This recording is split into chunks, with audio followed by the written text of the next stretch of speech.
আল্লাহ নবী ঘুমের থেকে জেগে হযরত আলীকে ডেকে বলেন, আলী, আল্লাহ অর্ডার করেছেন আমি মদিনায় চললাম, আমার বিছানার পরে আমার চাদর গায়ে দিয়ে শুয়ে থাকো। হযরত আলী বলেন, আল্লাহর হাবিব, আপনার চাদর গায়ে দিয়ে ঘুমিয়ে থাকবো? সকালবেলায় কাফির বেঈমানেরা আপনার বিছানার পরে আপনার চাদর গায়ে দেওয়া অবস্থায় আমি আলীকে তারা মুহাম্মদ মনে করবে, আর আমি আলীকে নবী মনে করে তারা তাদের তরবারি দিয়া কেটে কেটে টুকরা টুকরা করে আমারে বিদায় করে দেবে দুনিয়া থেকে। এতটুকুনো পরোয়া করি না, বরং আমার দিলের মধ্যে এটাই তৃপ্তি থাকবে যে আমি আলীর জীবনের বিনিময় আল্লাহর হাবিব দুনিয়ায় বেঁচে আছেন। নবীজি ঘরের থেকে বেরোলেন, চতুর্দিকে কাফেররা দাঁড়ানো।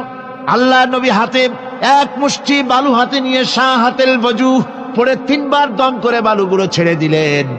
বালিগুলি ঘরের চতুর্দিকে কাফেরদের চোখে চলে গেল। পরবর্তী সময় রব্বুল আলামিন ডেকে বলেন, নবীরে, বালি যখন নিক্ষেপ আপনি করেছিলেন ধুলাগুলি, আপনি তো শুধু